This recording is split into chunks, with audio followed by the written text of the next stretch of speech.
Good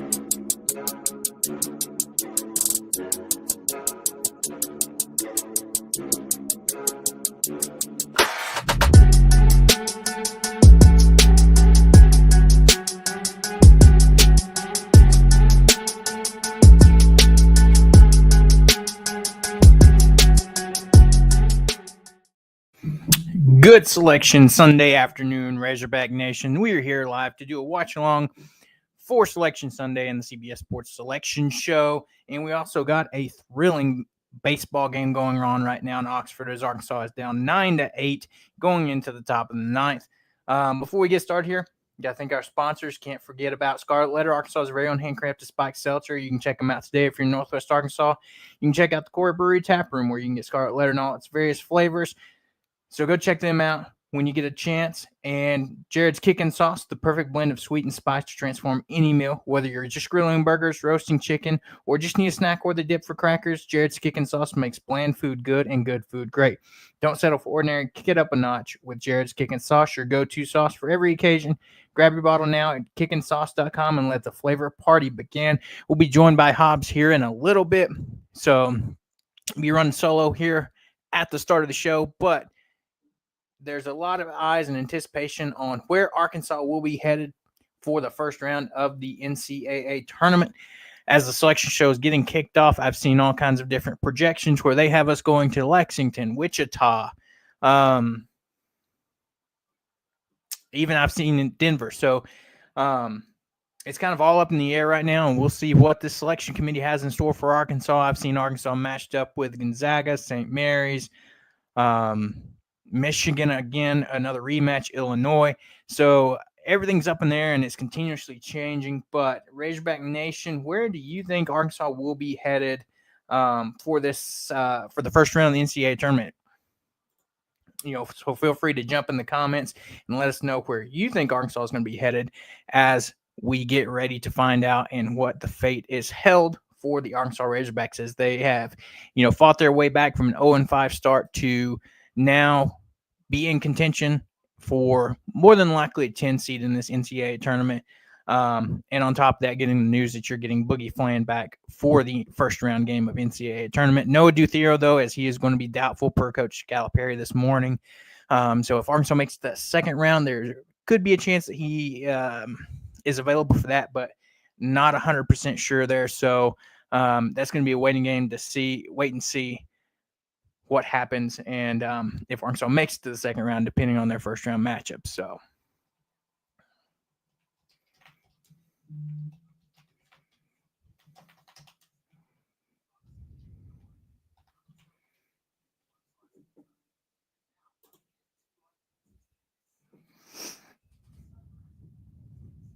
So as far as baseball, this game has been a very interesting rubber match days. It's been back and forth all day. Arkansas got started off to a 4-0 deficit, fought back in this one, took the lead in this game, and then you had Ole Miss fight back in this one and tie things up last inning. And now you've got Arkansas on the top of the ninth, 1 on, 1 out.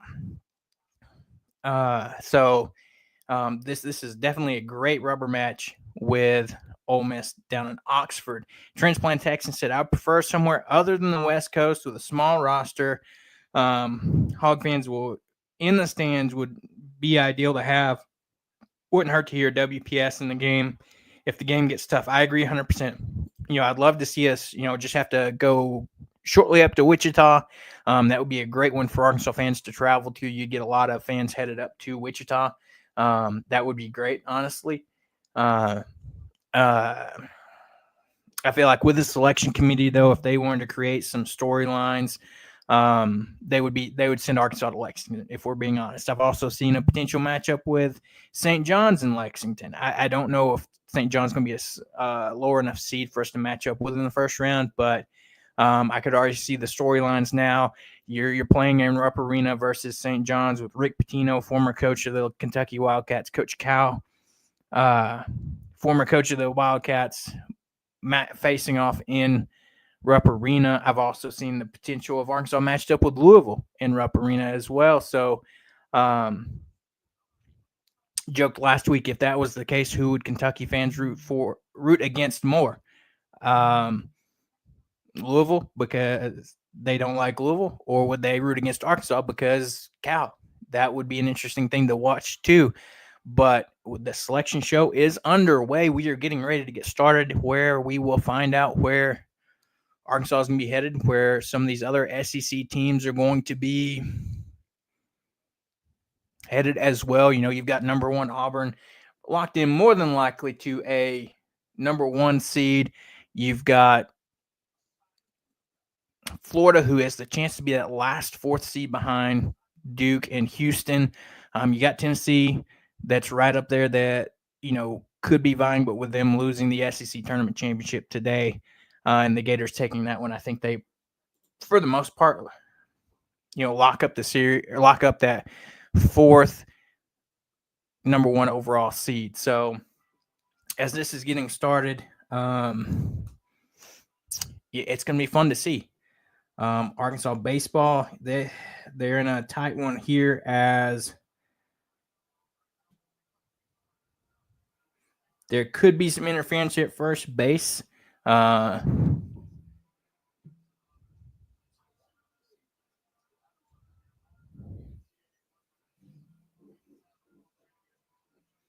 But man, what a back and forth this baseball game's been. This series, Arkansas come out and, you know, things don't go great for Zach Root and this team on Friday. They lose that first game. Then you have Arkansas bounce back last night with having fantastic innings with that back-to-back home runs, especially between the Eloy brothers. And then you had Maxwell and then Souza as well. So it'll be fun. Here we have Hobbs joining us.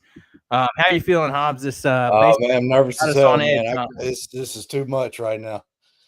This is not good, man. It's just double too duty, much right? drama. It's been all game long. I can't even breathe, man. No joke. I mean,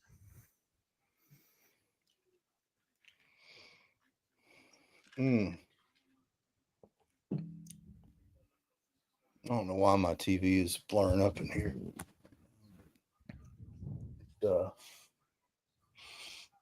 What do you think this calls at first base is going to be? I mean, it's just going to be an out, in my opinion. I mean, not an out. He's safe. He got the guy out at third, but I mean, he's entitled to the baseline. Right. So you think they can wait a call second. interference? I haven't gotten to see the play because I just ran in here and turned the game on my TV in here. But I'm trying to look at it now. I was about to say, because he can't block the bag. Oh man, I don't know what to call.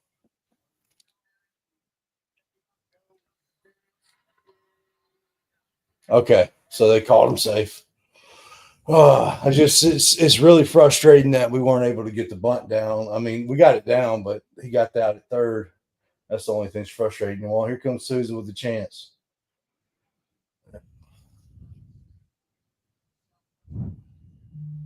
So while we're waiting there, Auburn is the number 1 seed in the South region. So that officially announced that they will be playing the winners of Alabama State and St. Francis in the first playing game in Lexington.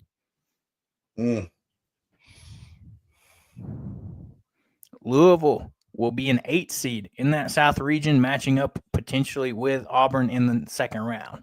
Oh boy, are we about to get announced already? Taking on Louisville will be Creighton. In an 8-9 matchup. Oh, come on, Susan.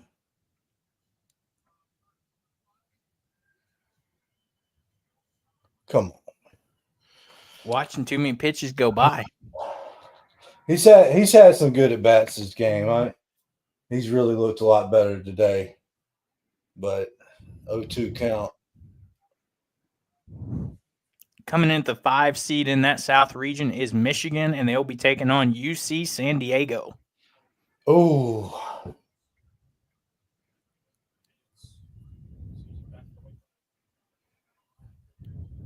You said Auburn's in Lexington?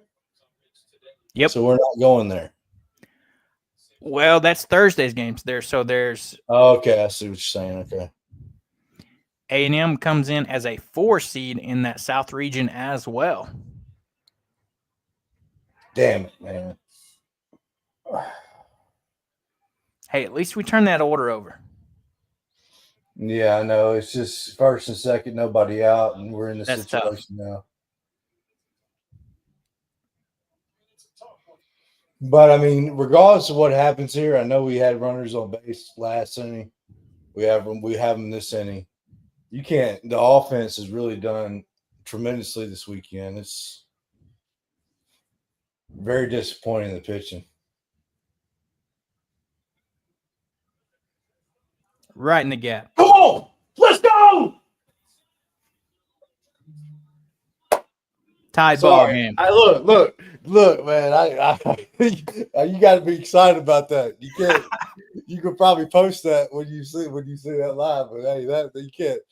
Oh my gosh, that's beautiful, man. Davalon is on fire. For real, yeah. He has been fantastic this weekend. Yes. Ole Miss coming in at a 6th seed in that South region on the bottom half of the bracket. Seed? Yes. Okay. Who are they playing? They'll play the winner of a play-in game between San Diego State and North Carolina. They put North Carolina in like we were talking about. Man, they really did that. I told you they would. I told you. And now they're going to put us in, which we've earned our right to be in it. But yeah, I mean, right. You know, and plus you got the storyline of Boogie coming back. Mm-hmm. Man, this is a lot to worry about right now. Baseball is intense, and you got the selection show. So I'm glad you're watching it because I'm fully locked in on the baseball game right now. I was about to say I'm bouncing back and forth here. Yeah. So Marquette is a 7 seed playing 10 seed New Mexico. Iowa State coming in at a 3 seed playing Lipscomb. And rounding out that South bracket is Michigan State at a 2 seed playing Bryant. Okay. So we're not in that one. Not in the South region. All right, come on, Wahiva. We need you. Let's see. Runners on the corners, and you got Wahiva Loy at the plate. Yep.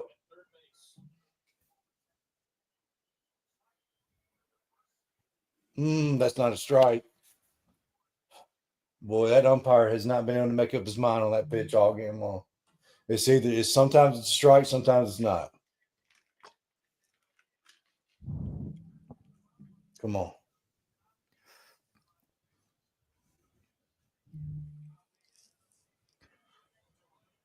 Oh! Get over his head, baby! Yes! Let's go. 3-run shot by Loy. God. Yes, sir. Arkansas taking that 12-9 lead in the top of the 9th inning. Let's go.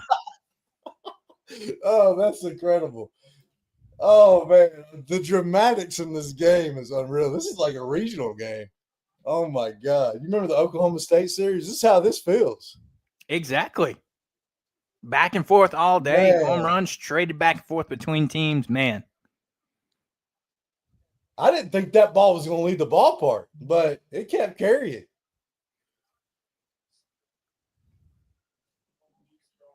Like Will McIntyre tweeted out last night, you got any more of those Hawaiians out there that want to come over to Arkansas? Yeah, I'm telling you, man. But you got to think about, like, this offense. Like, let's think about this for a second. Is the selection show on commercial break? Yes. Okay. 6 runs on Friday night on 10 hits. Last night we had 12 runs on 15 hits, I think it was. Today we have 12 runs. I haven't checked how many hits we have. That's incredible. That's 30 runs. That's 10 runs a game in the offense so far. They were already averaging 9 runs in non-conference play game. This offense is carrying this team, and they're just – this is insane how they're doing. And he did not go right. Which is what we've talked about before. It goes back and forth like it seems year after year of either the hitting's great and the pitching struggles a little bit, or vice versa. Well, here's the deal about pitching. And, yeah, it's been frustrating. You know, we've always been able to pitch well. But pitching can be fixed. It can fix itself in the season. Hitting, you can get hot, but if you don't have the capable hitters – you can't. It's tough to turn it around. Like last year, we didn't really have the lineup that we needed. But pitching, we can fix itself. We're walking too many batters, fluke plays in defense. things have gone Ole Miss's way this weekend. They really have. But we're 3 outs away, and then we ain't got to worry about it anymore. We got the job done. 3 outs away. Let's get it done. I don't know if we're going to see Wiggins again. I think we may see Parker Cole. I don't know what's about to happen. Yeah. We'll see what's happening. Transplant Texan said, "What's the score?" I saw Hobbs get excited a bit ago. Been watching the selection show.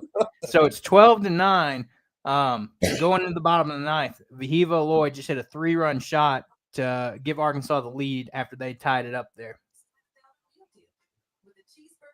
Okay, we have 16 hits today. 12 runs on 16 hits. Unreal. Vahiva Lloyd is 3 of 5 with 3 runs scored and 5 RBIs. Yep. After, in the midweek game and then Friday night, he was like 0 for 10 on Saturday before he hit that home run. And then ever since then, he's been killing it. I was about to say, hey, he's chasing his brother now because he's sitting. But he was having those kind of at-bats that we were talking about where he'll swing at unnecessary stuff, and then he kind of started to settle in more. Exactly. Now you've got Vahiva hitting 380 and Cahillo hitting 424. Yeah, if we can get Helfrich going, everybody else in the lineup is starting to really, really hit very well. Helfrich's the only one that's struggling a little bit. But Pepe's had a good weekend. He's 4 for 9. Actually 5 for 10. He had a hit earlier. And Diggs is a little off, but he's hit. Pepe's 2 of 2 for today. What's that?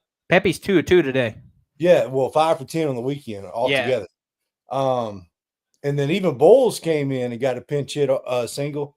He's 5 for 10 on the season for us. So yeah, it seems like it never fails. Dave knows when to pinch hit. Okay, so we've got Wiggins coming back out. Hey, big moment for the freshman. Let's see what he can do. Show him why you're ranked so highly.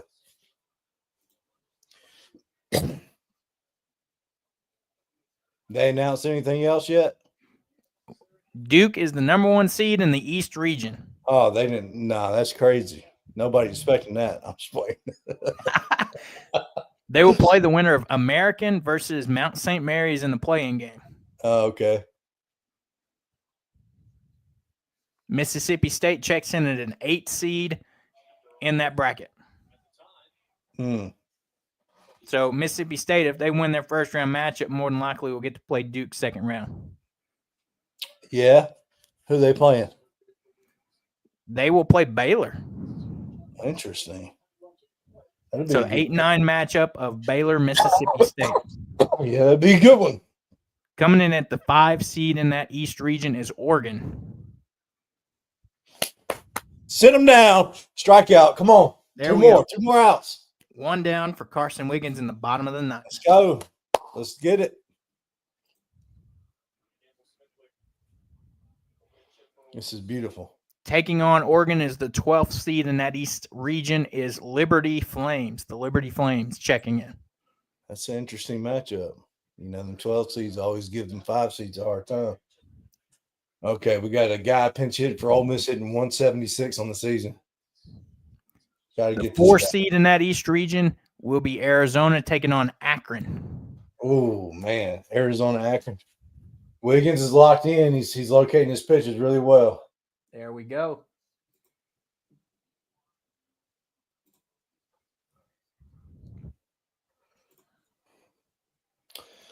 All right, come on.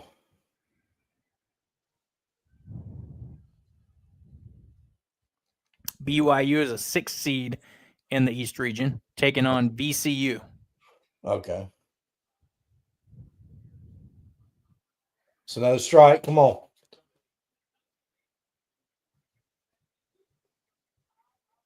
Pump that last one in there at a 98. Mm-hmm. He's throwing it good. The 3 seed in the East region will be the Wisconsin Badgers.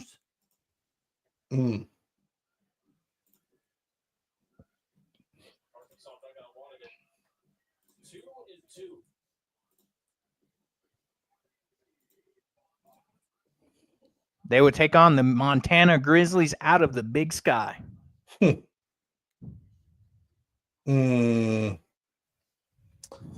That's tough. Checking in at the 7th seed in that East region is St. Mary's. This is who they had Arkansas projected to match up with at the 10 seed. So we'll see if that's who they go with. Oh boy. No. So checking in at the 10 seed in that East region will be Vanderbilt. Vanderbilt. Okay, get it. All right, one out of the way. There One we out of go. the way. Come on now. 12-9, Arkansas on the bottom of the 9th with 2 outs. Carson Wiggins getting ready to close it out for Arkansas. Hey, that's interesting. Gabe Frazier was in left field for that catch. He's the one that made that play on that ball. That's the first time we've seen him in the outfield in the regular season. We saw him a little bit in the scrimmages, but that's the first time we've seen him out there. To no surprise, Alabama checks in as the 2 seed in that East region, and they will be taking on Robert Morris in the 15 seed. Okay, so we're through 2 sides. We're through a whole side of a bracket, and we haven't been announced yet. So that'll be interesting. So Vanderbilt could potentially meet up with Alabama in the 2nd round. Yeah, that'd be interesting. I don't know if they're going to beat St. Mary's. We'll see this. All right, now.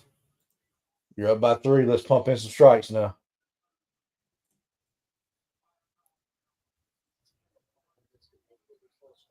The guy we talked about for Ole Miss, Hayden Frederico, their freshman. Yeah, he's been impressive. Now, the other guy, who's the guy that hit the home run earlier? He's looked really good. He's just where did that pitch miss? Hayden Jimenez just said the same thing in the dugout.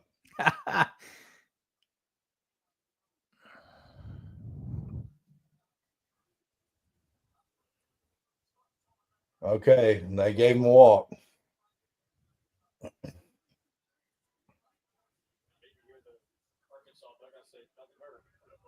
$28 pitches in this 9th inning. Do you think they try to let Wiggins finish this one out, or?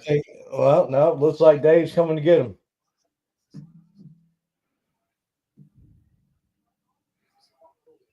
No, that's Matt Hobbs coming out. So settle down the freshman. Let's go. Yeah. So it looks like they're going to try to let him finish it. I wish, and this is one thing that frustrates me about some games, they don't show the bullpen enough. I wish they would show if anybody's throwing down there. So it's hard for me to tell. Yeah. As Transplant Texan said, the trend continues. The South region has 3 SEC teams in, and the East region has 3 SEC teams in it. So through 2 regions, you're at 6. No, I'm sorry. So 6, and we had projected at 13. So we still got 7 left. Yeah.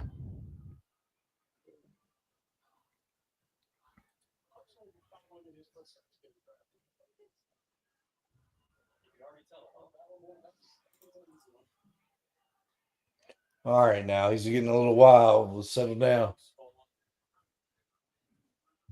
You just need 1 out. Come on.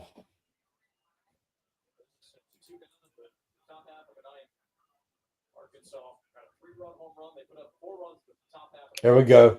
Swing and a miss. 1-1 now. Here we go. We fortunate he swung at that, but that's still a nasty pitch. I was about to say he chased that one a little bit. Yeah, he did. All right, come on now. Just throw your ball over the plate. Trust it. This is nasty. You got it. Oh, yeah, he's getting – this might be it for him. If that's the case, who do you think they go with? Parker Cole. Parker Cole again? I mean, I would think so. Trying to remember who pitched Friday. It was just Root and Bobby and Friday was Root, Carter, McGuire, and Bybee. Come on. Oh, my gosh. It's so nerve-wracking, man.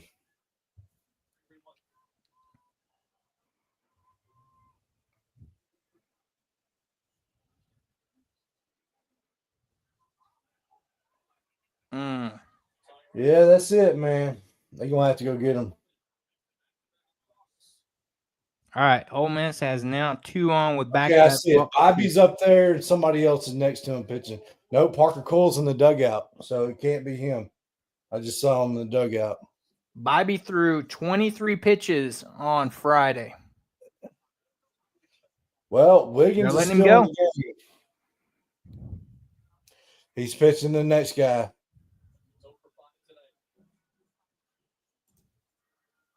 He swung at that. I can't believe it.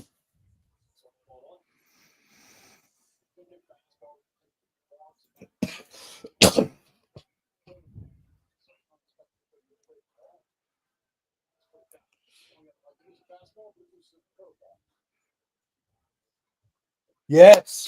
All right, let's finish him, Strike Wiggins. away. 0-2 count. Let's go. Yes, we need it.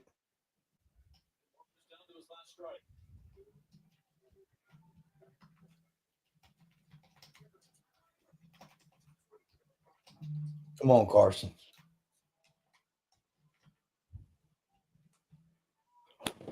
Oh my gosh. That one Man, didn't miss by much.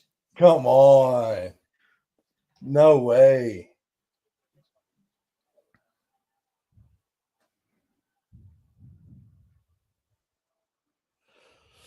Whew. Right. Got him. Ball. Ball game. Yes, sir. Hogs win, baby. Arkansas Beautiful. takes the rubber match and the series this weekend down in Ole Miss, 12-9 in this final rubber match game. Let's go. Beautiful. 8 straight SEC opening series win. That is Plus, beautiful. Ole Miss hasn't beat Arkansas in a series since 2019. Thank you. Thank you. All right, I got to post my victory Twitter real quick. Checking in the Midwest region at the number 1 seed, Houston. Saw that one coming. No surprise there. Houston, we have a problem.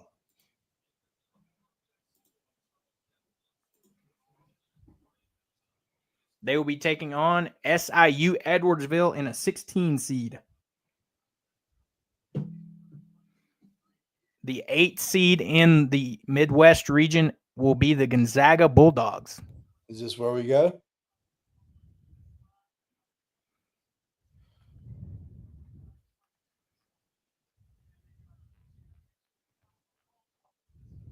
Dang, I didn't mean to post that.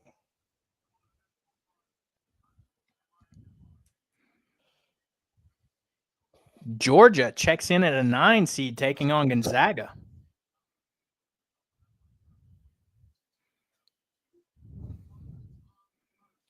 Georgia taking on Gonzaga. I'm trying. Okay, there we go. I got it on the TV now. Transplant Texan said, are we now expecting to see Arkansas in the Midwest as a 10 seed? I don't know, because I really had us in Duke's bracket or the Houston one. I don't know. That's a tough one. Coming in at the 5 seed in that Midwest is Clemson taking on McNeese as the 12 seed.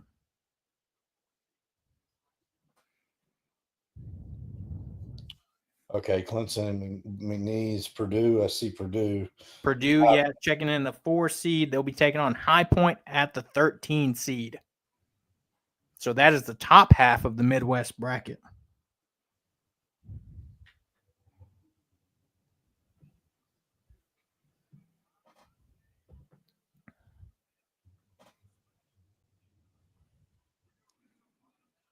As we go to the bottom half, checking in at the 6th seed is Illinois.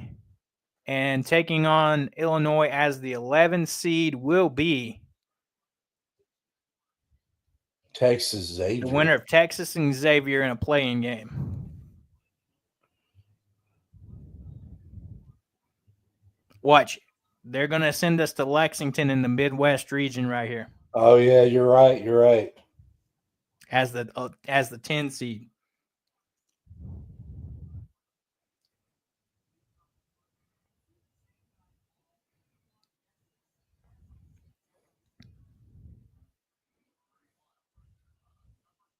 The 3 seed in the Midwest region is the Kentucky Wildcats playing in Milwaukee. Oh, they want us to rematch with Kentucky. I see it. They will take on the Troy Trojans. The 7 seed in this region will be UCLA. Could we see Arkansas taking on UCLA? Oh, what a matchup that would be. And the 10 seed in Lexington in the Midwest, Utah State. So we will not be in that Midwest region.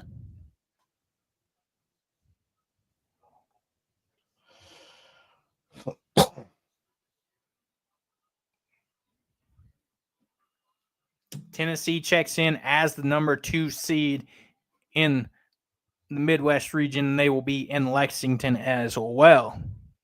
And they will be taking on Wofford as the 15 seed in the Midwest region. So we're 3 regions in. You've got 2, potentially 3, potentially 4 SEC teams in the Midwest region if Texas wins its playing game. Yeah, this is interesting because now we're having to wait to the very last one to see if we're in.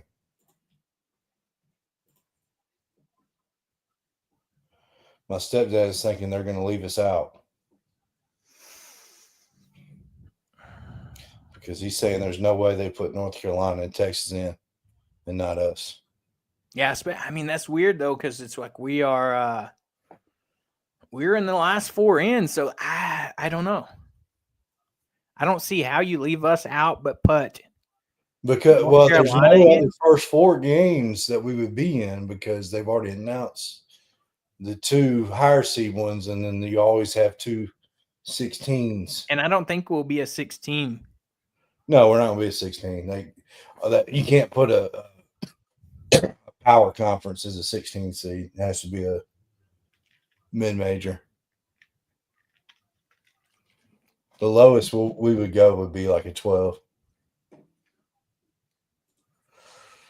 Why are they not showing us? We're sitting there on the bubble. There's no way we're not in this tournament. Well, and we shouldn't even be on the bubble. As of this morning, Lenardi had us as still in the last 4 in, so that makes no sense. Well, you just got to know, like, Twitter's going to be crazy if we don't get announced in this tournament. Oh, 100%.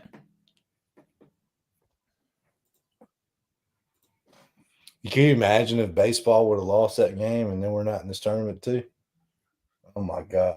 It'd been one unhappy Sunday. Armageddon.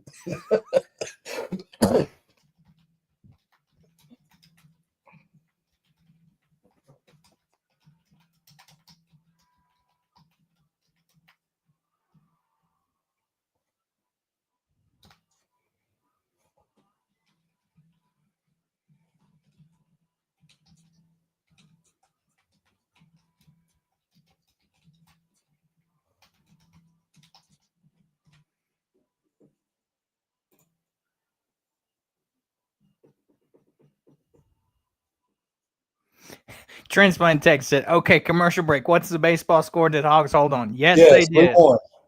12-9 in Oxford in this rubber match. Carson Wiggins seals the deal.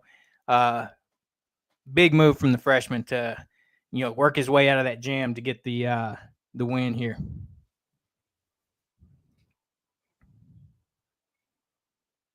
Yeah, just a huge series. Sorry, my Twitter is blowing up right now because we won in baseball. And then of course we've got our basketball team nervous as can be now, waiting to see if we're in. So it's been a nerve-wracking afternoon for Arkansas fans.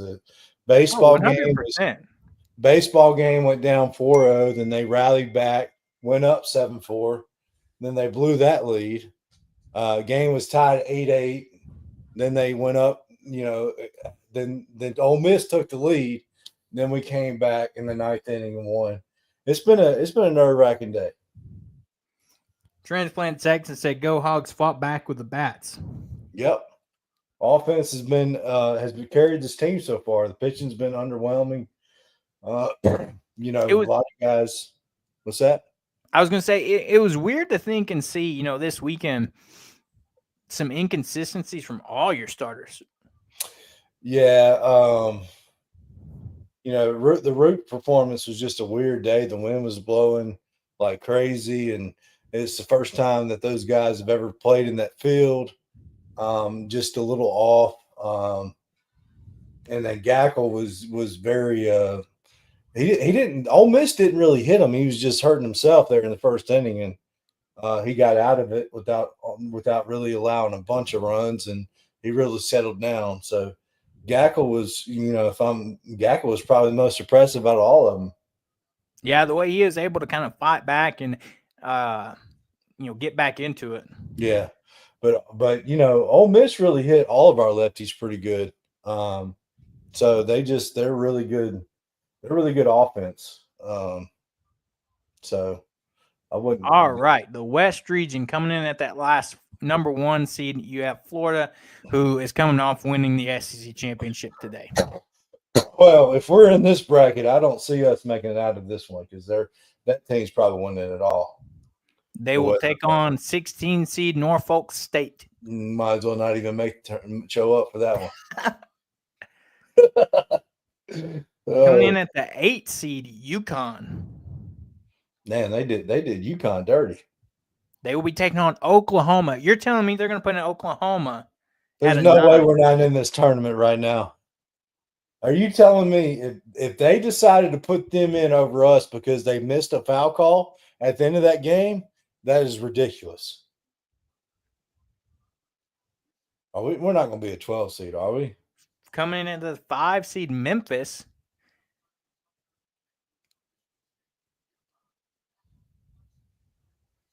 Oh boy, we're getting Colorado State coming in at the 12 seed. So yeah, if we're not in the 17, it's 10 or 11 now, and it's going to be in that bottom half of the bracket.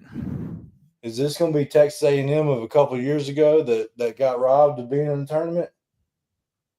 There's no way Maryland comes in at the 4 seed in that bracket, taking on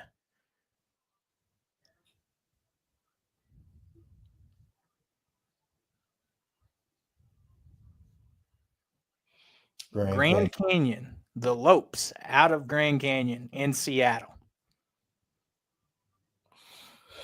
Well, we're down to 8 teams left. I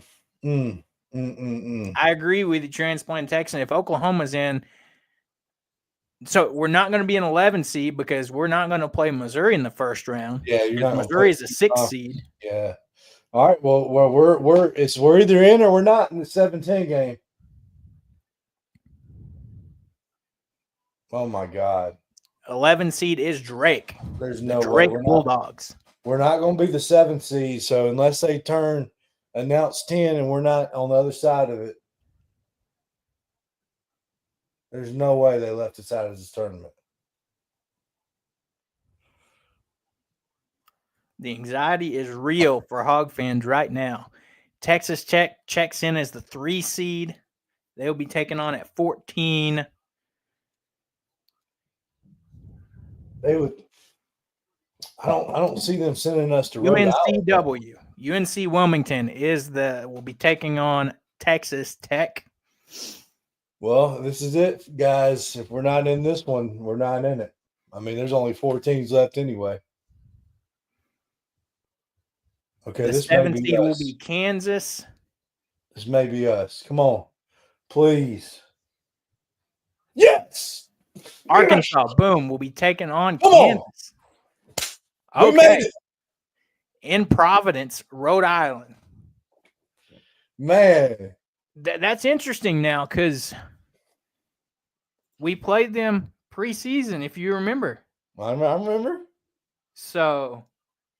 Oh, and St. John's is the 2 seed. Oh, boy.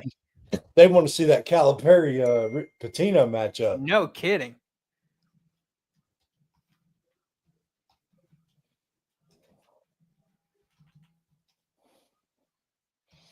Boy, they really did that to us, man. They really made us wait to the very last. That's crazy. So we got to go to Rhode Island.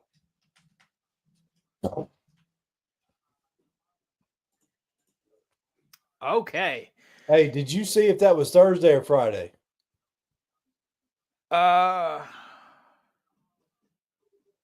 Please be Thursday. I'm off.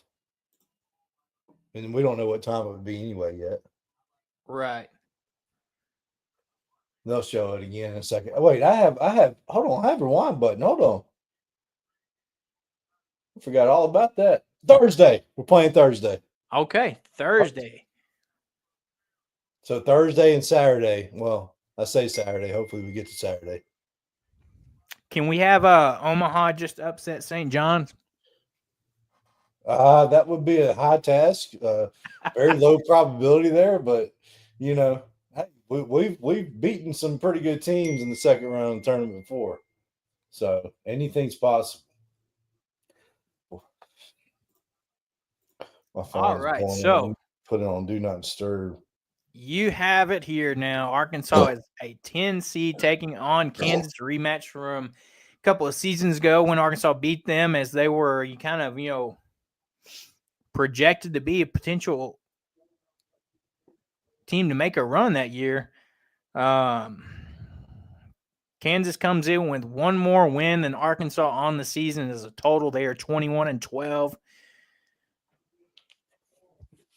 So SEC gets 14 teams in. We got 14. I guess they're counting Texas. Texas. I see it now. Oh, that's crazy. Which is an NCAA tournament record, 14 teams in for the SEC. I mean, that's who's the only two? LSU and South Carolina. Yeah, I mean that's the whole conference almost. Texas squeaked in the first four out: West Virginia, Indiana, Ohio State, and Boise State. Okay, so they made the right decisions. They put the right teams in. I still don't. I don't know. They a net 36? I don't understand the whole thing with North Carolina, because if you look at all their wins, all their quads, it's just terrible. Yeah, that's a little crazy to me on that. Yeah, I don't know.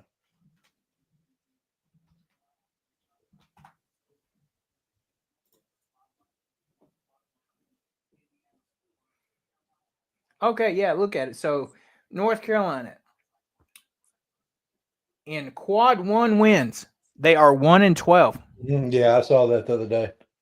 Yeah, I mean, I don't get it. Games, I mean, it's 7-1 in quad 3 and 6-0 in quad 4. It's like the tournament was like, oh, they played Duke pretty good without Cooper Flan. You know, maybe they might do good in the NCAA tournament. That's fine. They'll get San Diego State to beat them in the first four, and they'll go home. Transplant Texan said, with a win Saturday would put Cal and Patino against each other, both former Kentucky coaches, NCAA tournament, writing the narrative for some stories here. Yeah, it would. Crazy things, you know, but we got to beat Kansas first. So, yeah, it's going to be interesting. I can't wait to see what time we play. So Kansas checks in the net at 20 at the end of the season. I'm going to move to my my desk real quick. Won't take me but just a second.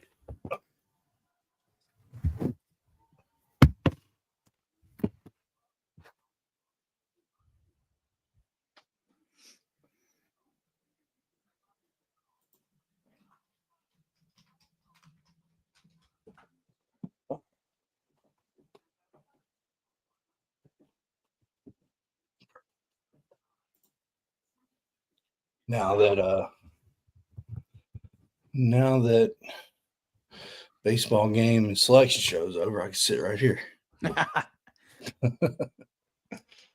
I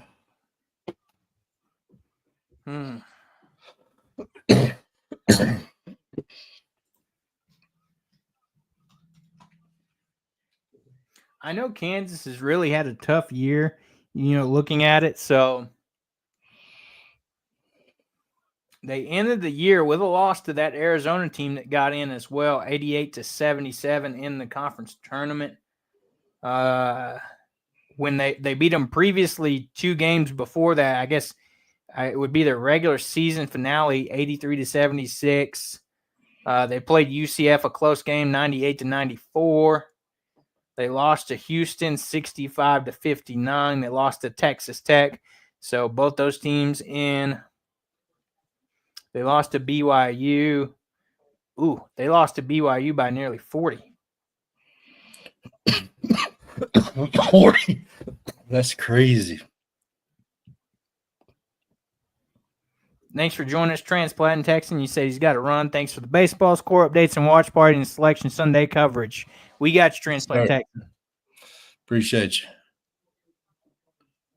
All right, so if you look at their roster and some statistics for them, I think the biggest task for Arkansas going into this game is because we didn't see him in that scrimmage preseason was Hunter Dickinson. He's averaging 30 minutes a game and scoring 17.6 a game. Okay, yeah. And then their guard Zeke Mayo plays 31 minutes a game and averaging 14 and a half. So you're going to have to attack Hunter Dickinson with, I'm going to say Jonas Adu in this one has probably a good matchup set for him. You might throw Big Z out there as well. I just feel like Hunter Dickinson is probably going to be too physical for Big Z to handle. Yeah. I get it. Yeah, it's going to be you're right. I don't know a whole lot about Kansas, and it's a tough task, plus we got Boogie coming back. So question, how does he fit into everything? So that's the thing there with Boogie. So looking at that, let's talk about that for a minute. So looking at Boogie coming back, that was announced the other day, thinking, of course, all the Cal haters, the conspiracists out there saying that was announced right before the selection show to also help get Arkansas in. That's crazy. So they're 20 wins and didn't help them get in, but okay.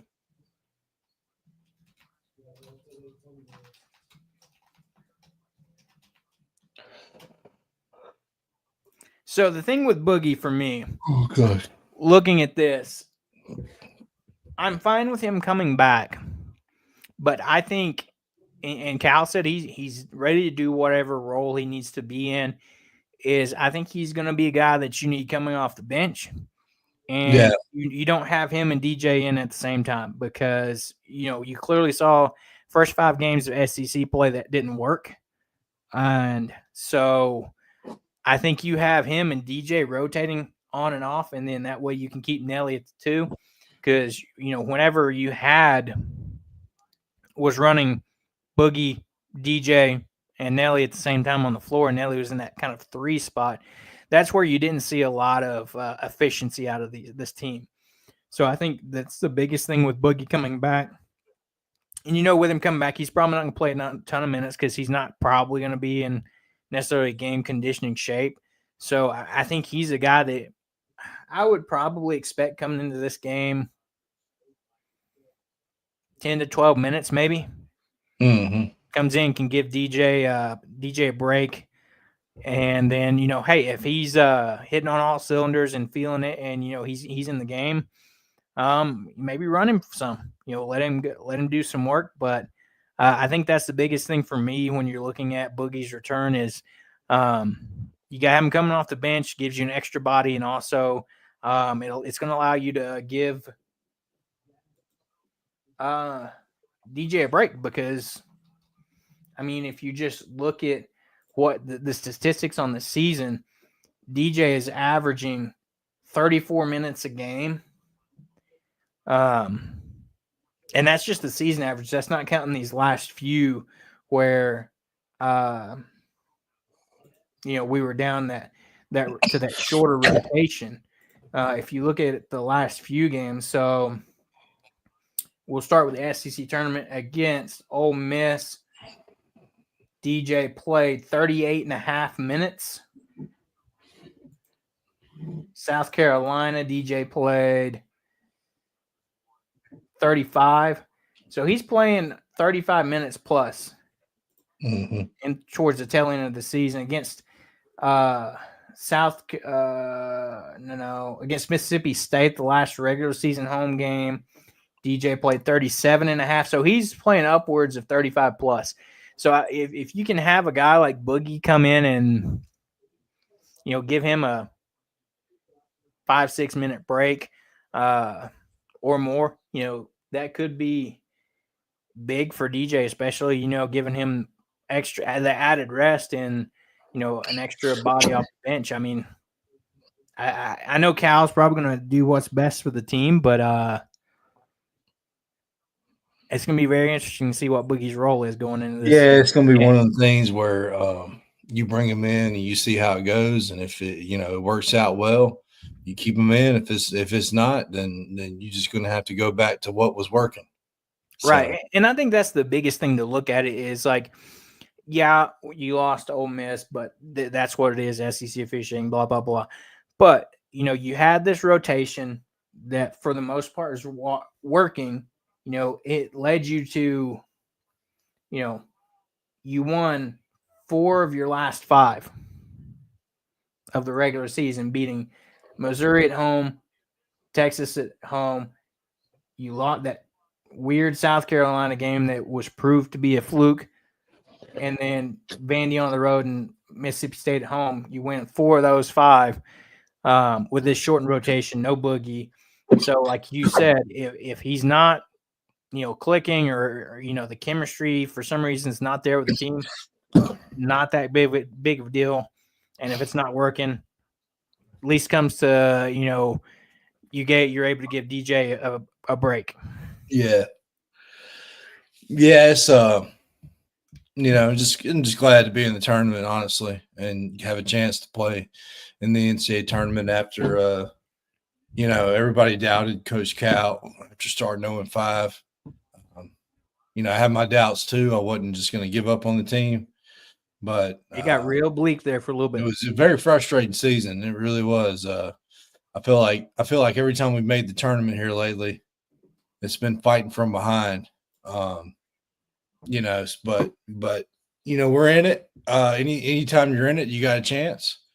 But the road ahead is going to be tough. Got to get past Kansas and St. John's, and there's no telling what else lies ahead. We're also in Florida's side, which is we wouldn't have to worry about playing them. We'd have to win three games to play them anyway. But yeah.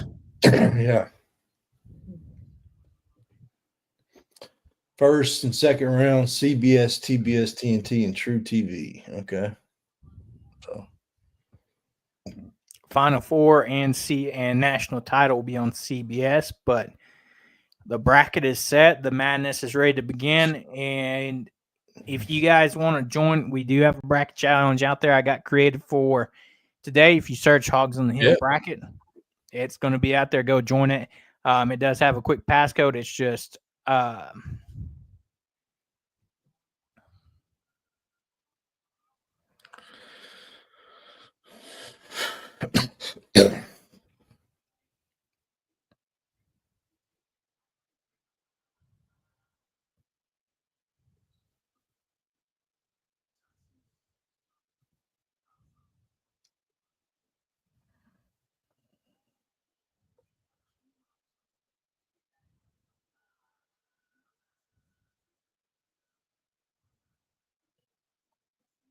yeah. So for that bracket, once you join, it's going to ask for password. All caps HOTH 2022. okay. And I'll post that out on our social medias as well. But yeah, Hawgs on the Hill bracket challenge. Join that. And we'll see who has the best knowledge in this madness that's going to begin. But yeah, I'll post a link for that as well as all the information for it. And go join up. And we might have a fun little prize for the winner of that bracket challenge. So with that being said, we know the seeding, we know who we're playing. The matchup set for Thursday. Once we find out the time, that's going to be. I really hope it's an evening game. I really do. Yeah, I know you got to work, so it'd be nice to have it in the evening for sure. I'd rather have it in the evening too, even though I'm off, but because I got some stuff I got to do during the day. But yeah, I hope so too. Just not 9 o'clock. Fair.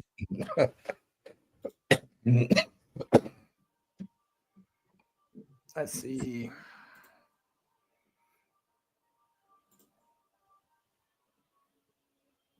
all these TBDs. I guess we'll find out once they. Yeah, it's all. I think it'll be announced. It's normally announced like a couple hours after the show. Yeah. Trying to figure out. Hampton Mutual Pavilion in Providence, Rhode Island. I wonder if that is being held at the University of Providence. I think so. I think it is.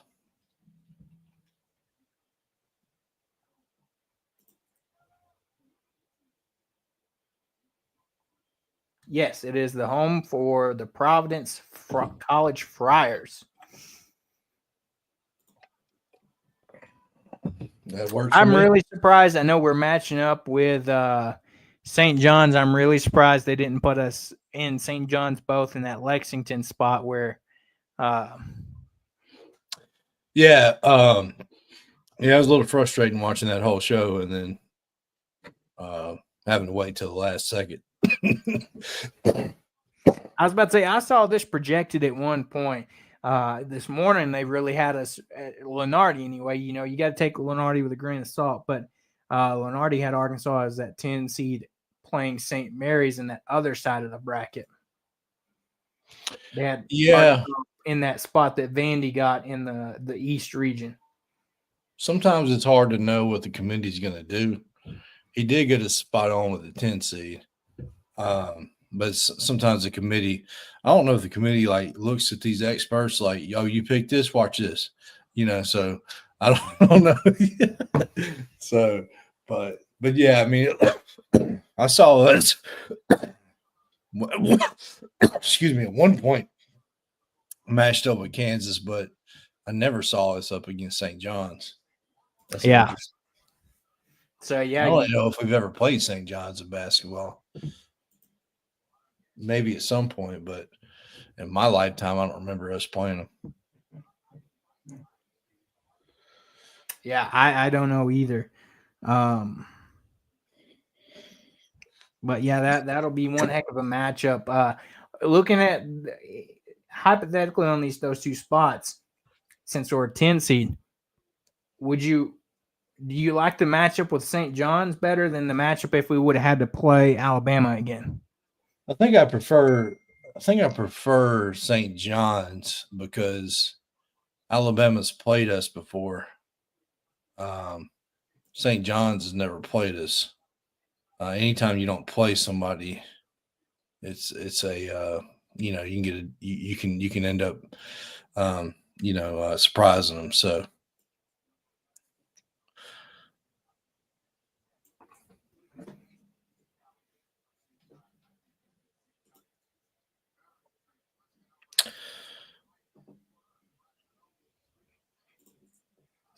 just a quick little look here.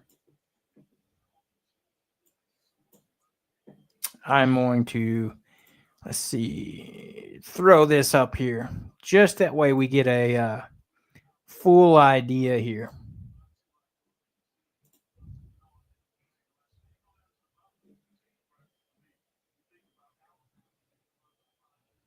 So this is where Arkansas is sitting at in the bracket.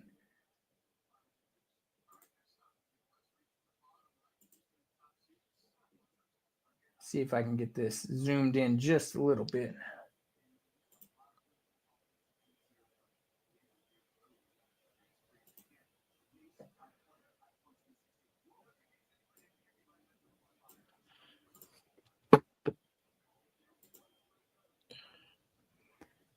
So if you break down, look at this side of the bracket here. Florida's that 1 seed. Again, probably have no problem there with Norfolk State. Yeah. UConn, Oklahoma is interesting. The way UConn's had very much an up and down season this year. Dan Hurley, very much fallen off from the past 2 years of back-to-back championships, throwing tantrums on the court and things of that nature this season. And then you have Oklahoma getting in somehow as a higher seed than what Arkansas is. Makes no sense to me. But, they get the luxury of taking on UConn.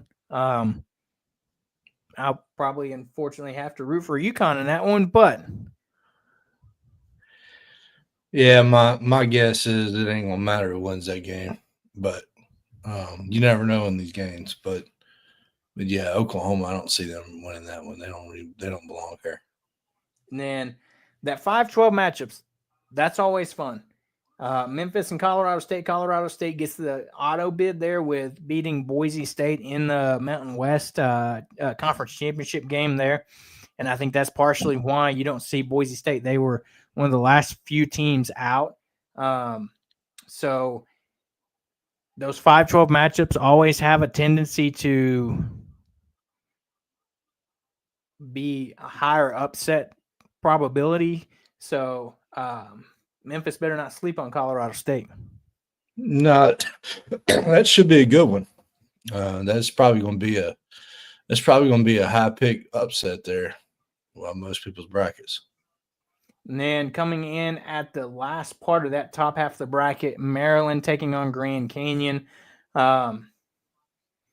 Honestly, don't know much about the Lopes from Grand Canyon. Maryland probably will take care of business in that one. Yeah, they should take care of business, but these 13 seeds here lately, the past few years, have been pulling off some upsets. So even if you're a 4 seed, you can't be too comfortable. So be interesting to see what happens in that one. And then Missouri. So there's another potential matchup too. If Arkansas gets past St. John, Kansas and St. John's, hypothetical looking forward, another potential matchup within the SEC, Missouri taking on Drake first round. If you remember, Drake last year made some noise in the tournament as one of those mid-major teams that I think they won a round or two, if I remember correctly. Yeah, I'm going to tell you, Missouri's going home. Drake is 30-3. They're nothing to mess with. That's a tough matchup for Missouri. If Drake is on their game, then Missouri's in trouble. And you got Texas Tech taking on UNC Wilmington, team that we saw come into Bud last year and beat Arkansas. Don't know how much returns from that same team last year. But Texas Tech was, they were projected at one point to be a 2 seed. I see Texas Tech probably taking that one. Yeah, another game that you should win, but like you mentioned, UNC Wilmington is not somebody you want to sleep on. So they better come out prepared and don't be looking forward to the next one because that's a dangerous 14 seed. And then, of course, we talked about our matchup, and then St. John's taking on Omaha, another game that, you can't rule out upsets, but the way St. John's been playing this year, Rick Pitino has this team playing well at the moment. St. John's probably moving on here, but, I mean, what a heck of a story the committee's lining up there for you. Yeah, it's going to be interesting. Saturday is going to be an interesting day if we get to it. If we get that opportunity for it to be an interesting day, got to take care of Kansas first. But that's a potential big time day. Another big day for Arkansas sports if we get to that matchup on Saturday. And then if you jump over to the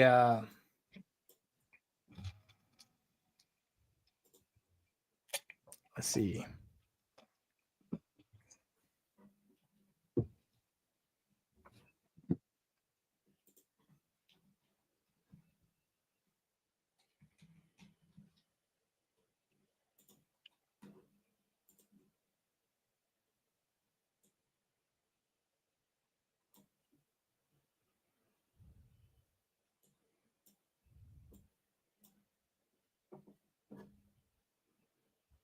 Let me share my screen again here. Let's see.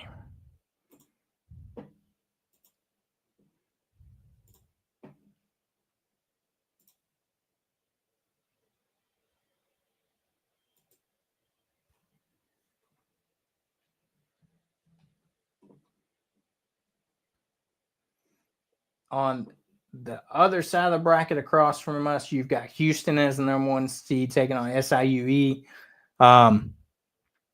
Again, that's one of those that Houston takes care of business and moves on pretty quickly, I feel like here. Yeah. Houston will not have a problem in that one. Now, this next one intrigues me a little bit. Gonzaga taking on Georgia. As you see right there in that top corner there, they have Gonzaga as a 5.5-point favorite already. The line started there. This Georgia team up and down season. Surprised to see them a higher seed than Arkansas as well, with Arkansas having the head-to-head over them.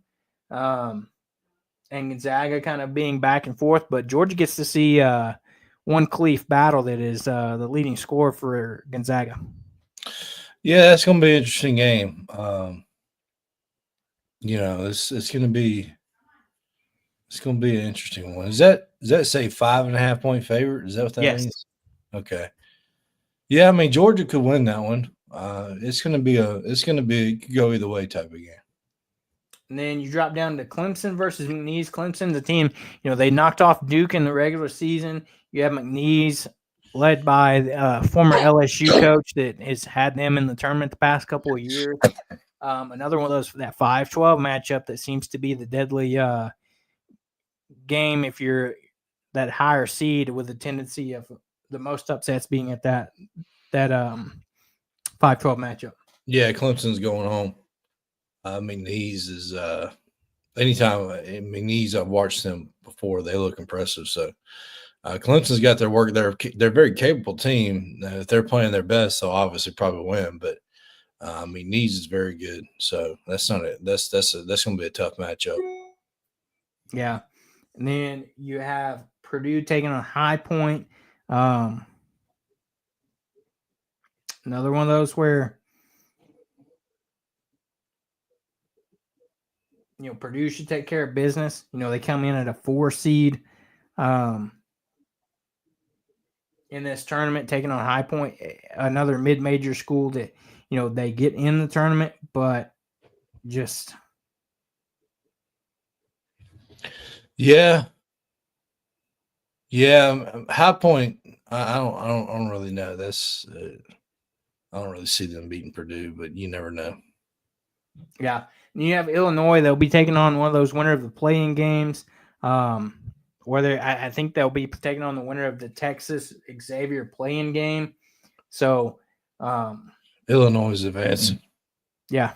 I was about to say, you got Big Z's brother playing for the Illini. So and then they drop down. They'll take on the winner of Kentucky and Troy. This matchup will be interesting because the way Kentucky struggled a little bit as of late. I did see where they reported that Kentucky Lamont Butler will be available for this NCAA tournament game. They haven't had him for a decent part of the season. But Kentucky get out of this first round against Troy, which actually Troy won the Sun Belt conference title over Arkansas State. Yeah, if Kentucky don't win that game, it's going to be a long off season in Big Blue Nation, because that would be the second straight year, and we all know what happened last year when they lost in the first round. They drove They'll be in full meltdown mode. Yeah, that'd be a full meltdown. And they don't really care about their baseball team or football team. So that's all they got over there. And then dropping down, UCLA taking on Utah State. That's an interesting matchup there. Thought we might kind of be in this 10 seed slot, but UCLA checking in. They're on the of the Central California schools, the one that's having more success this year compared to one Eric Musselman in USC, who struggled in his first season at USC, having back-to-back losing seasons for Coach Muss. So, yeah, that's going to be a game that can go either way. Utah State's always got a good basketball program, and UCLA obviously with their rich history. So yeah, just another game that can go either way. So it's going to be one of them pick'em games. Yep. And then rounding out the part of that bracket, you got Tennessee taking on Wofford. Go ahead and pencil Tennessee into that next round, taking on the winner of UCLA, Utah State. Yeah, you should.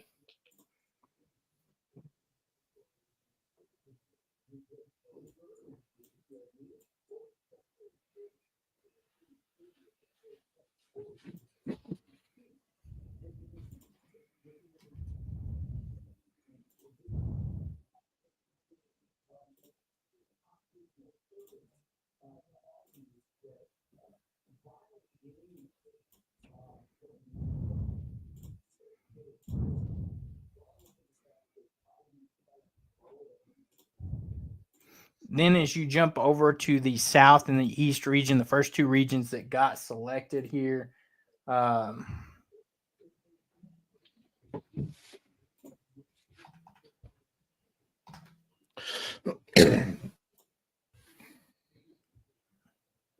go with start it up at the top here. You got Auburn taking on one of the playing games. Go ahead and pencil in Auburn moving forward. No, I've got an upset there. Really? I'm just playing that. Go ahead. There you go. You made it public now. You got to pick Auburn without getting upset. That's hilarious. Oh, man. Who won the SWAC? Whoever won the SWAC, I think they're going to upset.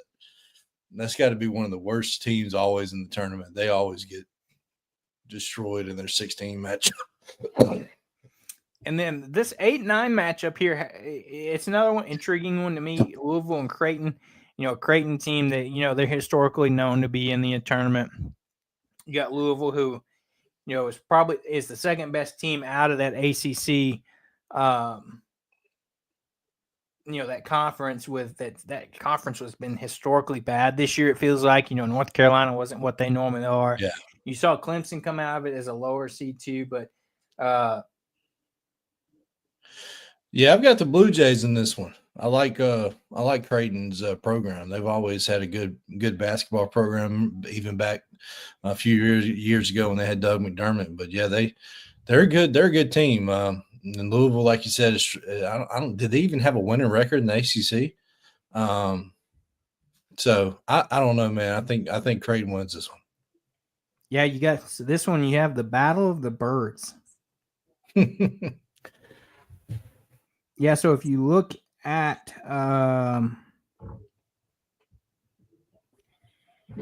Louisville in conference play, over on the season they finished at 18. They finished 18-2 in conference play. Okay. Yeah, you look at the ACC, the top three teams: Duke 19-1 in conference, Louisville 18-2, and Clemson at 18-2, and then it drops to Wake Forest at 13-7. Okay, yeah, I didn't know they went 18-2. I thought they were worse than that. They went 18-2 and got an 8 seed. Yep, that's how bad the ACC is, huh? Exactly. Because on the season they went 27-7. That's crazy. They must not have beaten anybody. I was about to say, yeah, their quad wins probably are not great. You jump over to Michigan, UC San Diego. Michigan team Arkansas played in Madison Square Garden early in the season.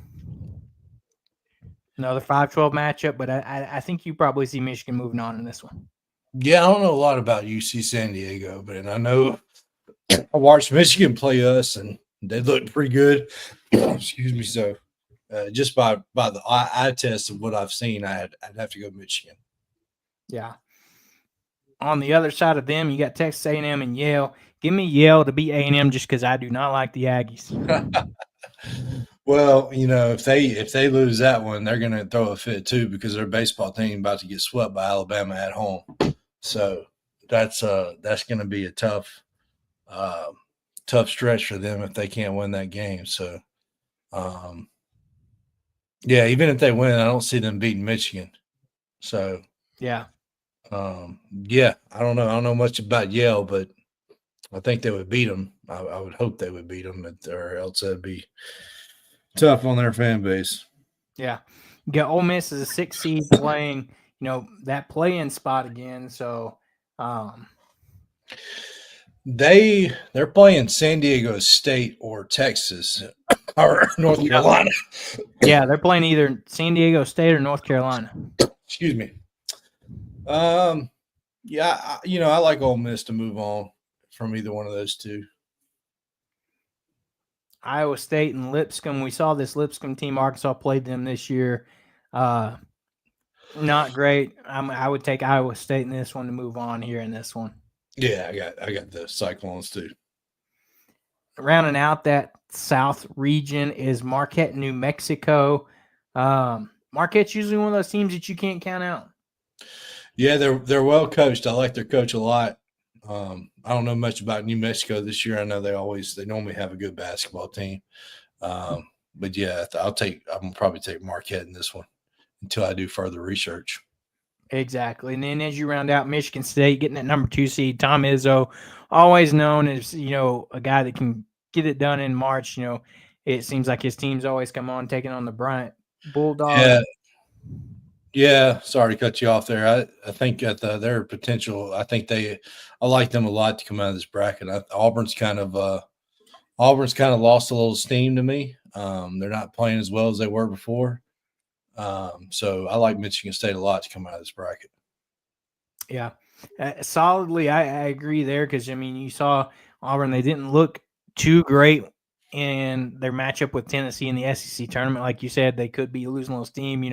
Arkansas played them really close with their short rotation and everything. So a lot of people solidly have Auburn as the best number 1 seed in this tournament. But, it's hard to argue their record. I will say that, but it's all about peaking at the right time and having the success. They had all the regular season success, but can they translate that to postseason now?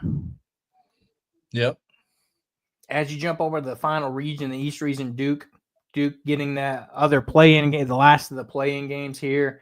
The big question with Duke, Cooper Flagg, how available is he going to be? They did say he is available, but as far as injury related, not a ton of released information on that. Those ankle injuries can be tricky, especially if it's a high ankle sprain.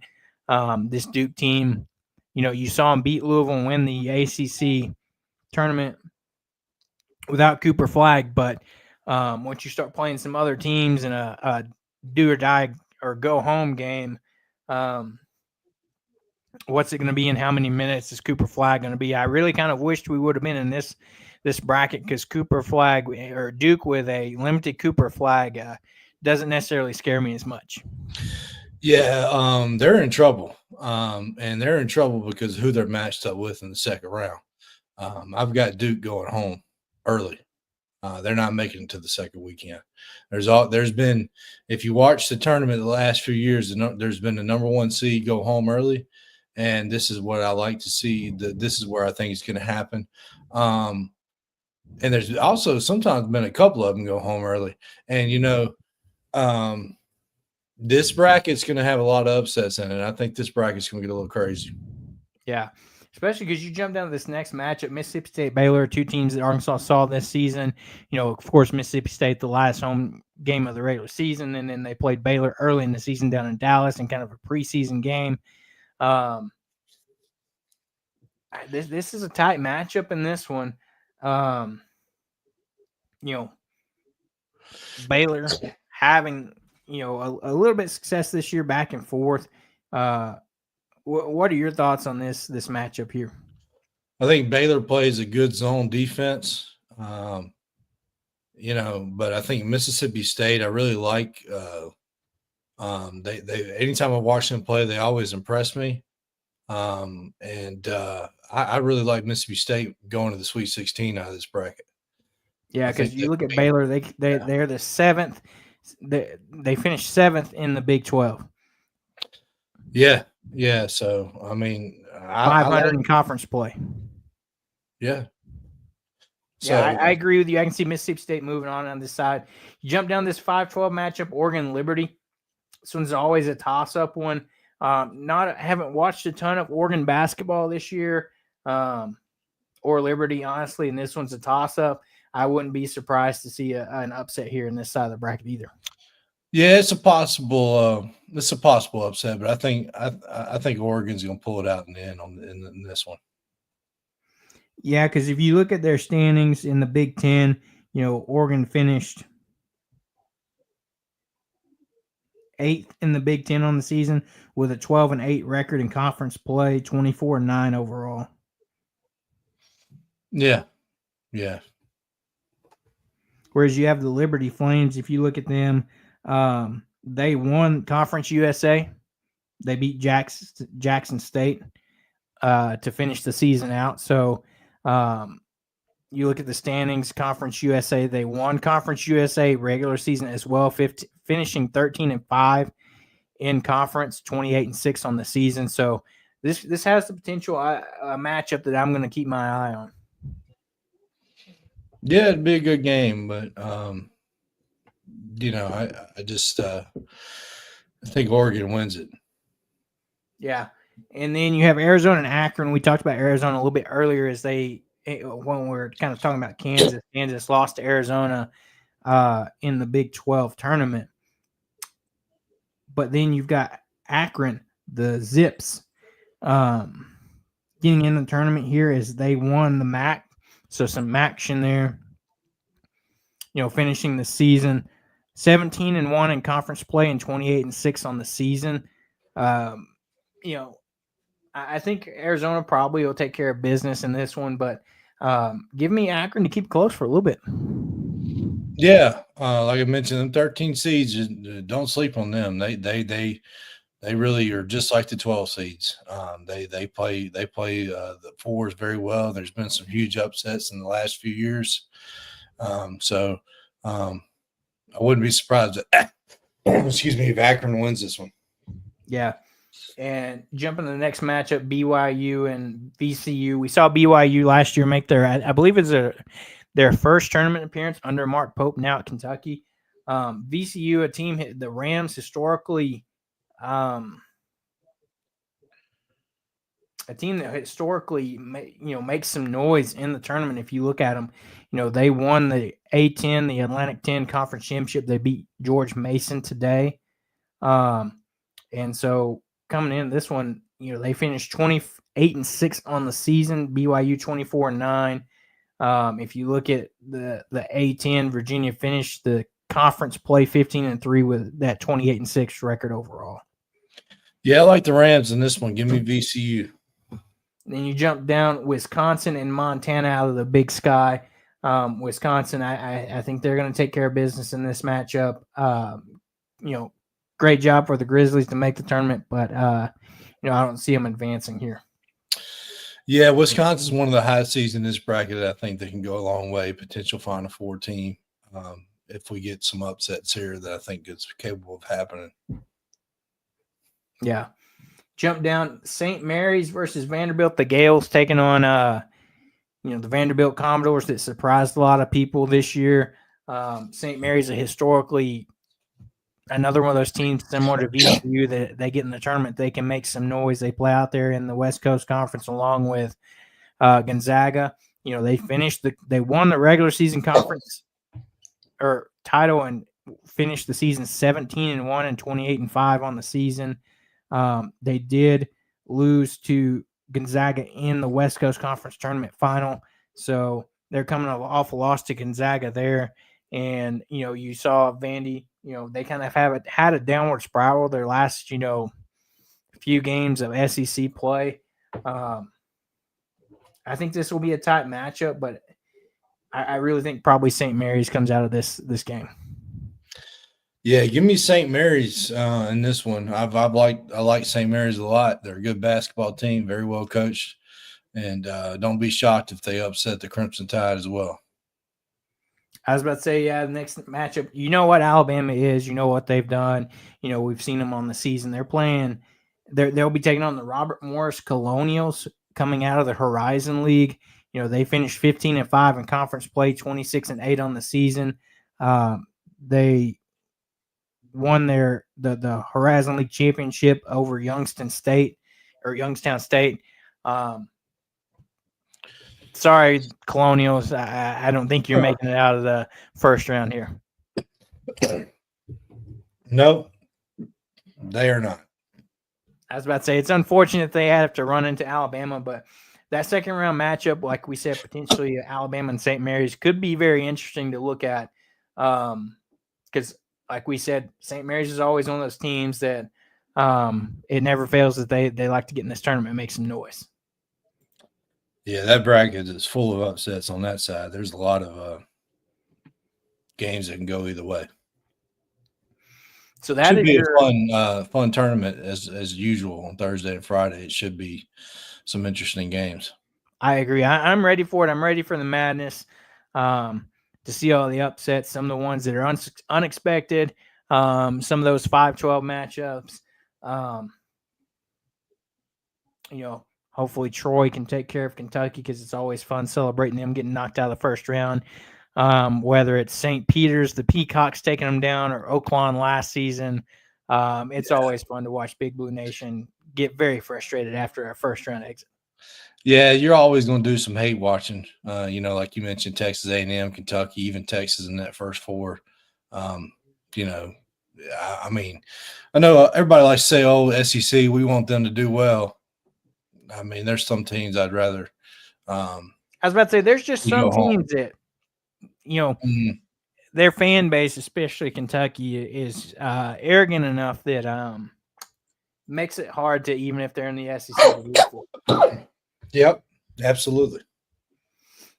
And jump over. We'll look at this real quick. We're watching the end of the first game. Jump over to baseball. Recap some of these the two other games that happened. Oh man, yeah, what a wild ride this afternoon. Watching them get the win in Oxford to seal the series. But Arkansas gets started on Friday. Game that was supposed to be at 6:30 moved up to 2:00 due to some weather. Arkansas drops this one 10-6. You saw Zach Root, and we talked about it.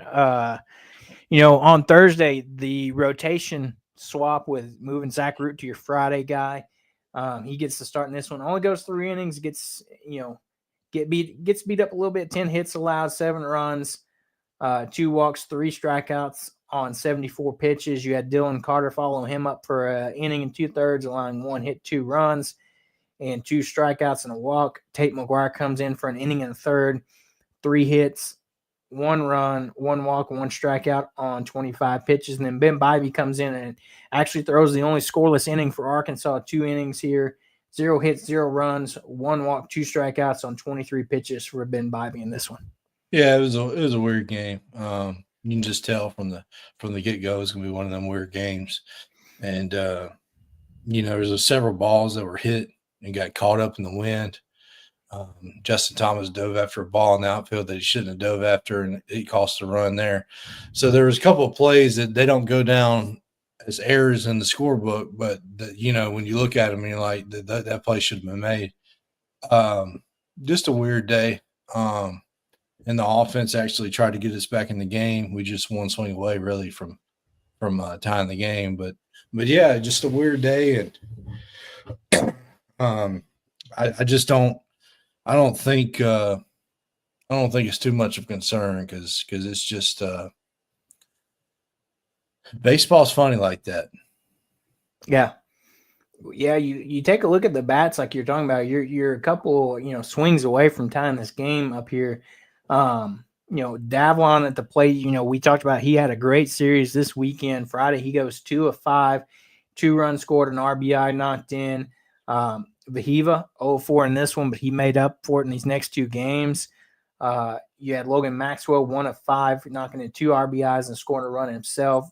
Cahillo going 3 of 5, 2 runs knocked in, or scores 2 runs in this one, no RBIs for him. You had Ryder Helfrich go 1 for 3, knocking in 2 RBIs as well. And Cam Kozel pinch hits for Nolan Souza. This one goes 1 for 2 with an RBI knocked in as well. So, like you said, we're right there with some of these guys. And, it's a weird game, it's time shift and all of that on top of everything. Mm-hmm. And then also the first road series for this team in general. I mean, I know they played at Texas, but that's a neutral site. Right. We really have majority of fans there in that one. But this was the first time they went on the road where they had a bunch of people in the stands hooping and hollering about their demise. So, yeah.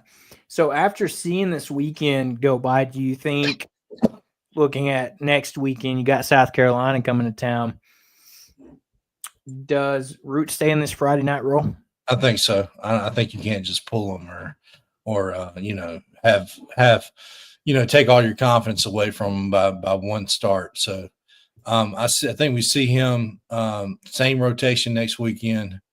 And when Wood gets back is when we start to try to figure out what we're going to do. I don't really see anybody else starting on this team other than these 3 that we have right now currently.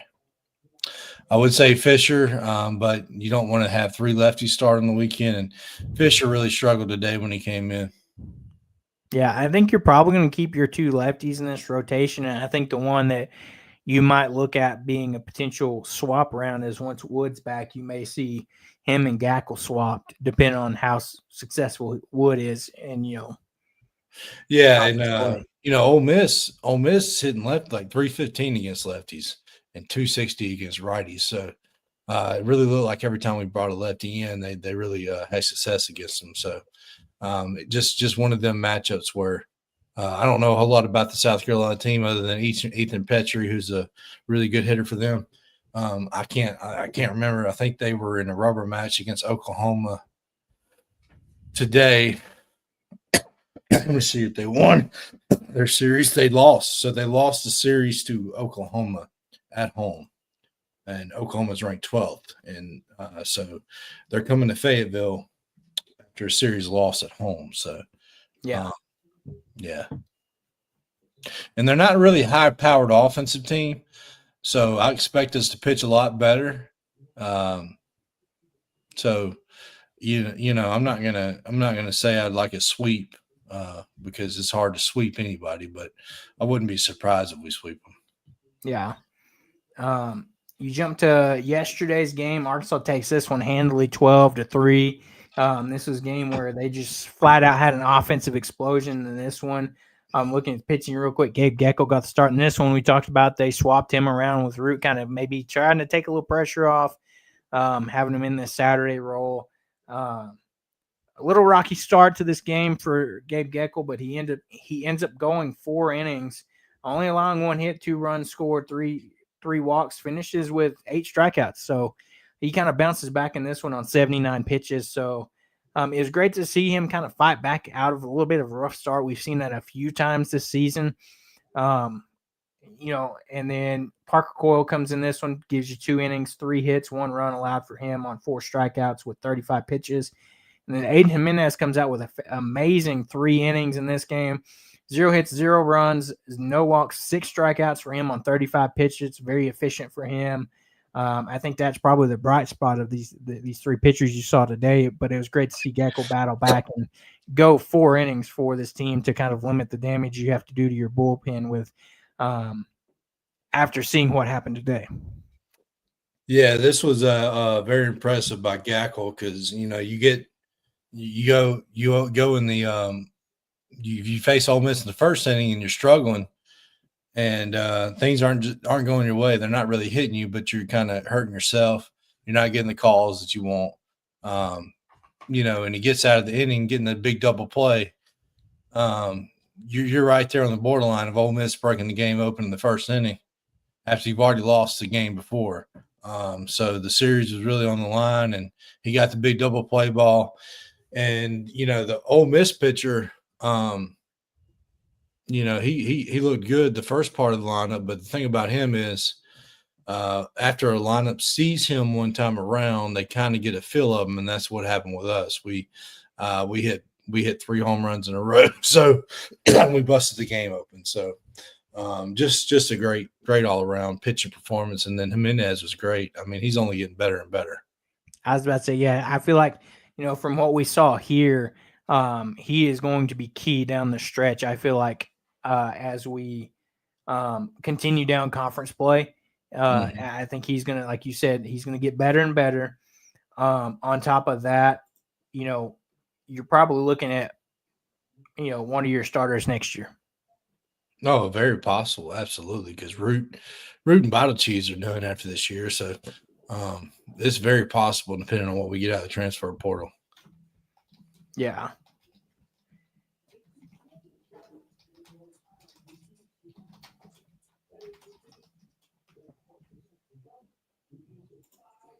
And then, like we talked about, they had that offensive explosion. Charles Davalon, we just talked about it, had a great weekend out of him. He goes 4 of 6 in this game, 3 RBIs, 2 runs scored for him. And then, of course, the Aloy brothers doing their thing, hitting back-to-back home runs in this one after Davalon. I saw a stat earlier today that said how rare of a feat this is. It's only been done twice in the Major League Baseball. Once in like 1938, and then once in it was like 2019 or 2021. And these guys just did it. So, what these brothers are doing, the fact that they're doing it both here at Arkansas in the lineup, hitting back to back in a lot of these games, it's just insane. You had Vahiva in this game, 1 for 5 in this game, but he does hit that home run, scores that run, knocks the run in. Kahia 1 of 5 as well. I don't know what it is with these guys hitting identical stats. It's just insane. This brotherly competition here. Vahiva kind of took the lead today with his 1 home run he had, or with the one he had in the 9th inning today, putting him at 9 on the season, I believe. And Logan Maxwell doing work, 3 of 5, 2 runs scored, an RBI knocked in, a home run. He's already doubled his home run total from last season at TCU this year already. Doing work out there. Cam Kozel playing at second and first base in this game, 3 of 5, 2 runs scored, RBI knocked in as well. Justin Thomas, 1 for 3, runs scored, an RBI. 15 hits in this game. Just you love to see it. Yeah, offensive explosion. We talked plenty about the Lloyd brothers and what they've been doing. They just crazy what they're doing together. It seems like they feed off of each other. And Davalon, man, that one of the best leadoff hitters I've seen us have ever. I mean, he is just playing extremely well. He had another good day today, where he started 0 for 3 and then ended up having some really good at bats towards the end of the game. He's just a hitting machine, man, and really the most impressive hitter out of the whole weekend to me, and we've got a lot of them, is Logan Maxwell. The way that he hits the ball, he's got a lot of power, and he's barely missing home runs. He's hit the ball to dead center field multiple times this year that it barely missed. And it's because they've gotten caught up in the wind or whatever. But you talk about a guy that's coming on strong, and you got to think about it. He missed some time because of that hamstring. So his stats aren't as high as the other guys. So yeah, less stats for him. So yeah, he's hitting really well. And here's the thing, kind of circling back to Davalon quickly, fantastic stats as your leadoff, but one of the biggest ones that I think is impressive for him, he's only struck out 4 times. Yeah, that's crazy. And 71 at bats. That's insane. Like, how does how's that even possible? So, but yeah, it's crazy. I mean, you can't, and a guy that you think like the power that he has, he's going to strike out every now and then. And this guy is not striking out. He's really just all around a great player, and his defense has been incredible too. Yeah, Logan Maxwell, if you look at him, he's hitting 333 after this weekend on the hitting 4. He's hit 4 home runs, not necessarily doubled his total yet from last season. He hit 3 at TCU last year, but he's another guy. Doesn't strike out a ton, only 9 on the season so far, and 51 plate appearances, so 20 less appearances than Davalon. So he strikes out a little bit more, but you see him, he takes a lot of swings at some pitches. But overall, like we said, this weekend, very impressive with those 2 guys specifically. One, a quieter weekend. You saw Brent Iredale didn't have a ton of success this weekend. Yeah, he there's a few opportunities where he had a couple of bats that were he barely missed the pitch, but you can tell he's taking good pitches. You can just tell that he's one of them guys that even when he doesn't have a good game, he goes 1 for 3 and walks. It's like, but then he could have a 4 for 4 game where he just drives in 8 runs. So right, exactly. Yeah. And then you jump over to today's game. You kind of saw us reacting to this one. Arkansas wins this one 12-9, and exciting fashion, taking it right down to the wire. Hobbs and I are sitting here sweating this one out as the selection show was beginning. You saw this one. Battle Cheese gets starting this one. Out of all these starters, he goes 2 1/3 in this one. 4 hits, 4 runs, 2 walks, 2 strikeouts on 59 pitches. Not too great there. You saw Will McIntyre, impressive. He come in 3 1/3, allowed 2 hits, 1 run, 5 strikeouts for him on 40 pitches. Fouch comes in for a third, walks the guy, hits a batter, only throws 12 pitches in this game. Then you see Fisher come in, 3 hits, 3 runs, 2 walks, no strikeouts for him. On 23 pitches, Dylan Carter comes in, calms things down for a third of an inning.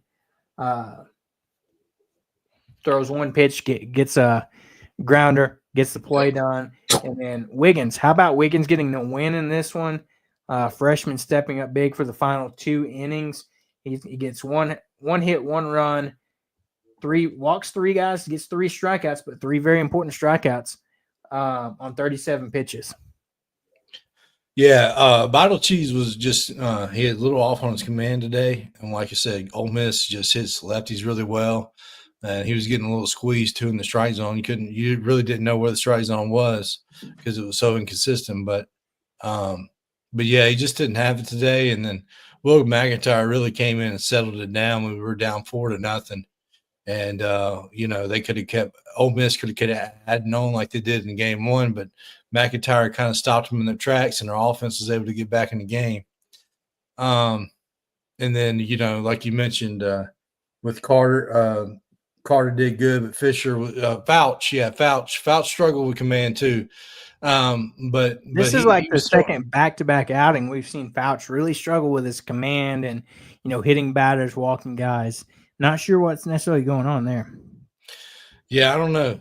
He throws really hard, so maybe he just needs to take a little bit off of it and just get back in. But the first batter he faced that he walked, there's very close pitches that could have got called either way. So, and then he ran a fastball up and in on the hitter the next at bat. So then he was able to come back and get the next guy.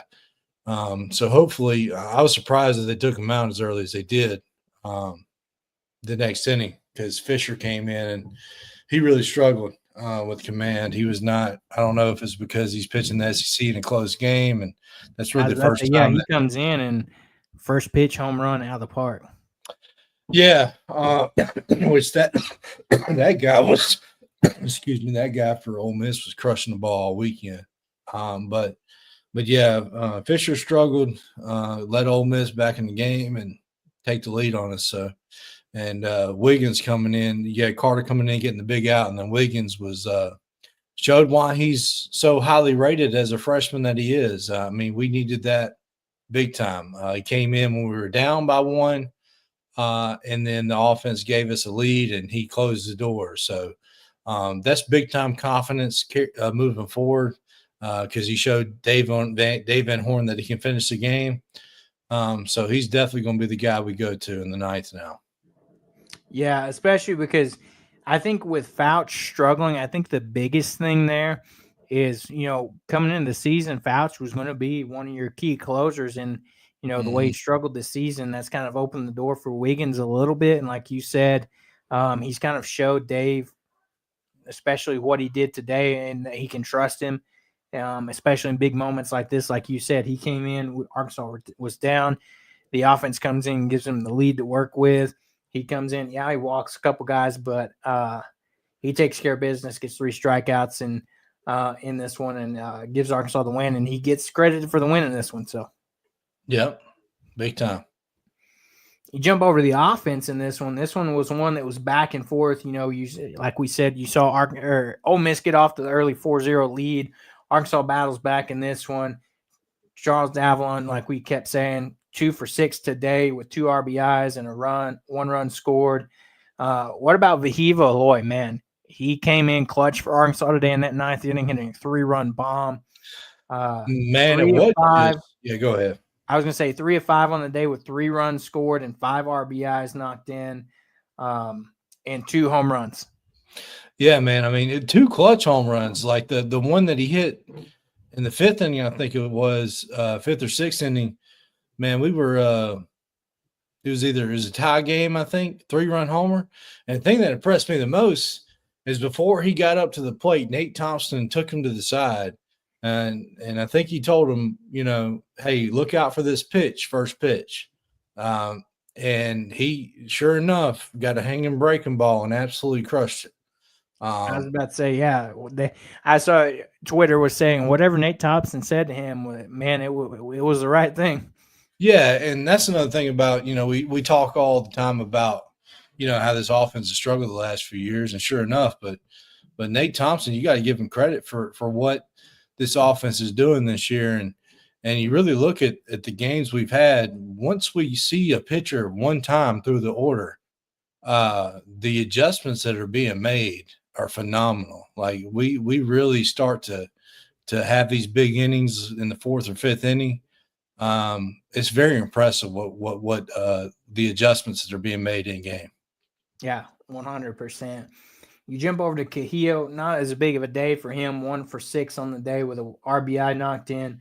Logan Maxwell had himself a day. The guy we were just talking about goes 3 of 4, 2 runs scored, an RBI. He gets a double, walks once as well. Iredale 1 for 4, but he also has a walk like we talked about. You either get a big day out of him or a day like this. He goes 1 for 4, takes a walk, and simple day for him. Kozel 2 of 4. He keeps impressing me here with 2 RBIs and a run scored here. Bowles, what a great move by Dave Van Horn to pinch hit Bowles in here, and he just comes Took in. out Diggs, yes. Pinch hit for Diggs. 1 plate appearance, 1 hit, and 1 run scored. That's some great stats right there.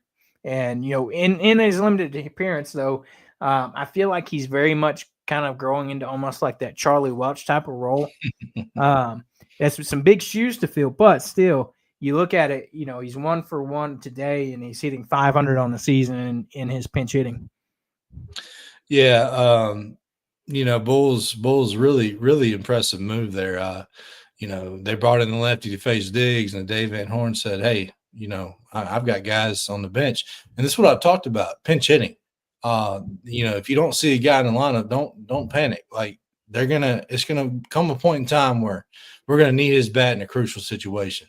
And that's what happened today. That was a huge base hit. Bowles impressive. I think he might have earned a spot to start in a midweek game this week. Yeah.